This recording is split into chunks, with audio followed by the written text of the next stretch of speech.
गोवर्धन पर क्यों बनाया जाता है अन्नकूट? शरीर के लिए वरदान है ये प्रसाद। दीपावली के अगले दिन कार्तिक शुक्ल प्रतिपदा को अन्नकूट उत्सव मनाया जाता है। अन्नकूट गोवर्धन पूजा भगवान श्री कृष्ण के अवतार के बाद द्वापर युग से प्रारंभ हुई।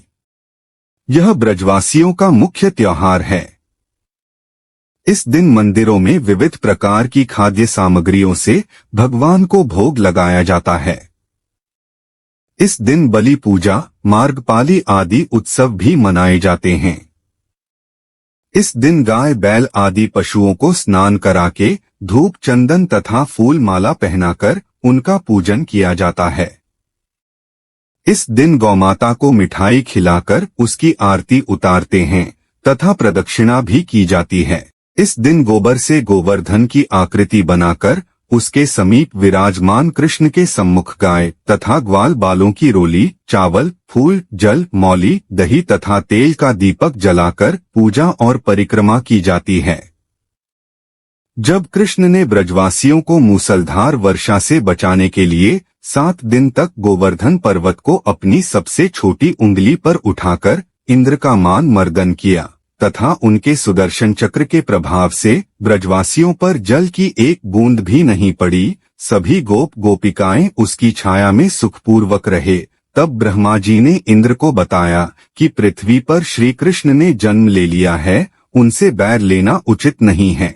तब श्री कृष्ण अवतार की बात जानकर इंद्रदेव अपने इस कार्य पर बहुत लज्जित हुए और भगवान श्री कृष्ण से क्षमा याचना की। भगवान श्री कृष्ण ने 7वें दिन गोवर्धन पर्वत को नीचे रखा और हर वर्ष गोवर्धन पूजा करके अन्नकूट उत्सव मनाने की आज्ञा दी। तभी से यह उत्सव अन्नकूट के नाम से मनाया जाने लगा। कार्तिक शुक्ल प्रतिपदा के दिन भगवान के निमित्त भोग और नैवेद्य बनाया जाता है, जिन्हें 56 भोग कहते हैं।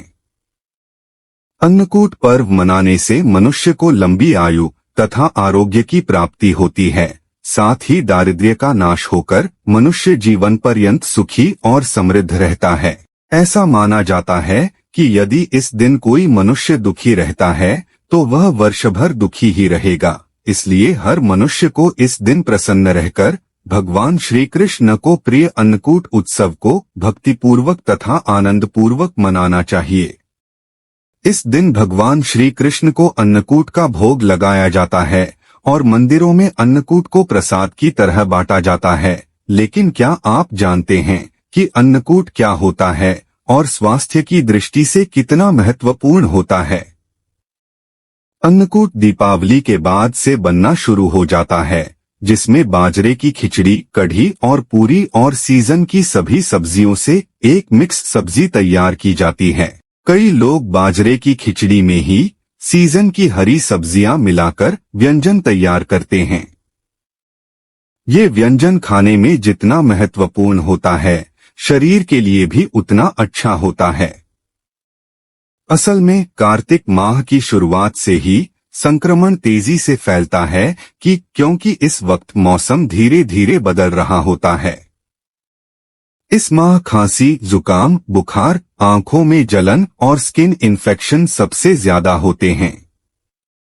ऐसे में अन्नकूट फाइबर और विटामिन से भरा होता है, जो शरीर को गर्म रखने के लिए संक्रमण से बचाता है। बाजरे की खिचड़ी प्रोटीन से भरी होती है और गर्म तासीर की होती है।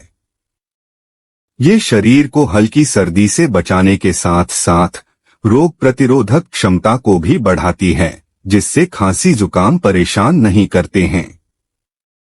इसके अलावा कढ़ी भी शरीर को गर्म रखने का काम करती है और सर्दी से बचाती है।